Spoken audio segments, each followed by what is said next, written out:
ceweknya tanggal 8 November.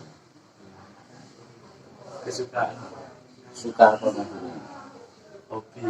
hobi saya trekking, terus mountaineering, sama para layang. sekolah SD Saya dulu sekolah di SDN Negara 1 di Kecamatan Galuh, Kabupaten Malang. sama SMP.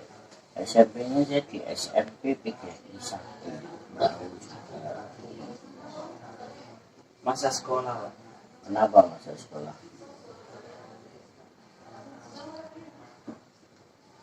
Skip Pak, skip.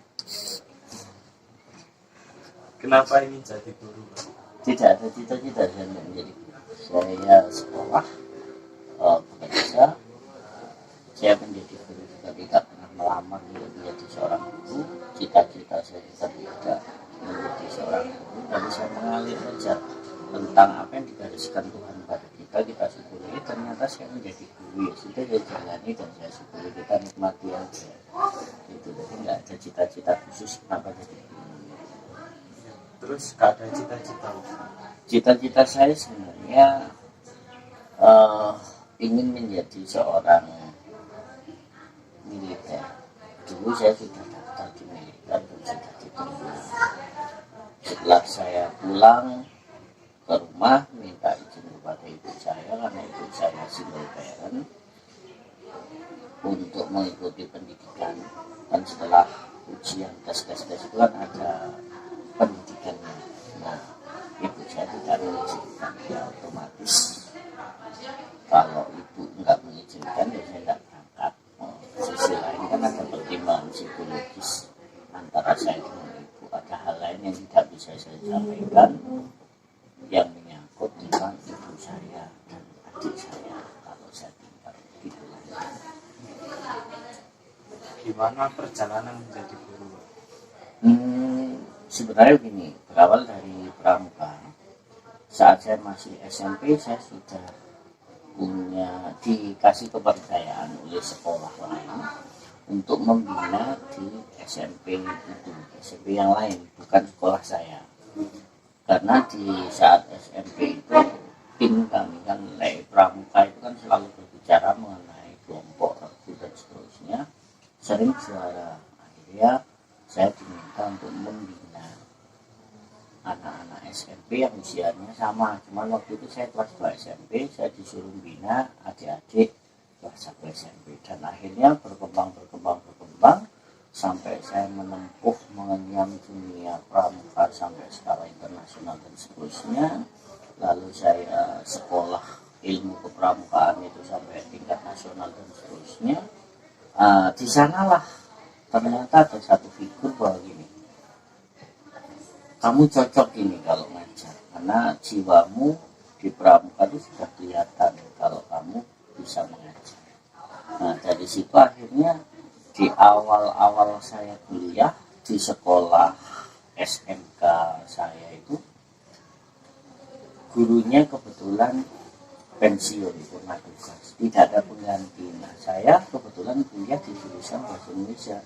Lalu ibu angkat saya yang juga kepala sekolah dari sekolah yang saya dibesarkan di SMK itu bilang, Min, bantu ibu ngajar bahasa Indonesia di sekolah.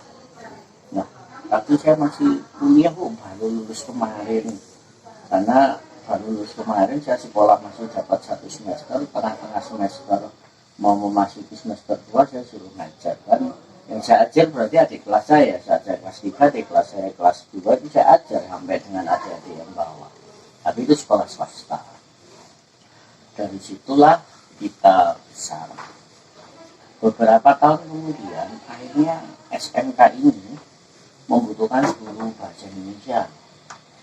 Pak Taufik yang kenal saya langsung, bro, bantu aku ngajar SMK 2 semester, guru ini kurang, aku nggak tolong. Pak, aku nggak iso, nggak apa-apa, nanti jamnya diatur. Ya, akhirnya semenjak 2013 hingga saat ini saya berada di SMK 2 semester. Jadi konsepnya saya tidak meminta untuk mengajar bahasa Indonesia lah. Sampai saat ini saya di SMK 2 semester tidak pernah mengajar mengajukan surat lamaran bekerja, termasuk di SMK yang lain. Tapi kalau saya membuat lamaran pekerjaan pernah, cuma ke perusahaan.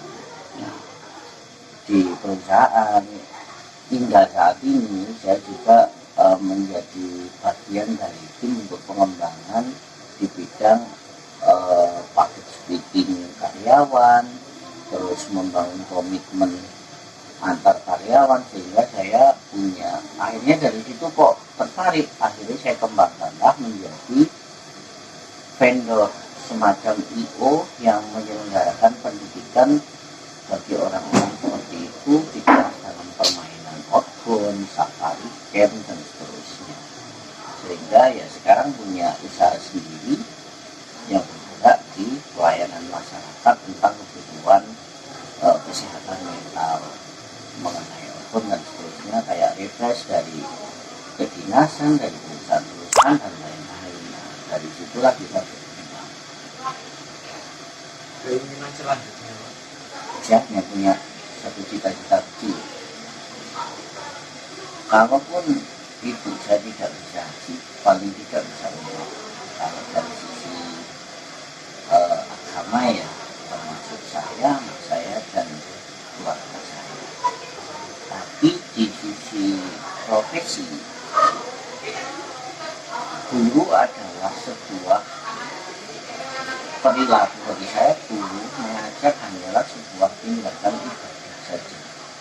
Kita tidak bisa mencari uang untuk menjadi guru lalu kita cari uang, walaupun kita tidak munafik lah bahwa semua manusia membutuhkan uang, tapi kita berbuat satu kata saja, kalau itu baik untuk adik-adik, untuk anak-anak, setidaknya anak itu akan mendengar kata-kata itu, sehingga memotivasi mereka ke depan. Ketika lulus mereka ingat, oh saya itu harus begini loh, Pak Ani pernah bilang begitu, dan itu menjadi motivasi yang baik.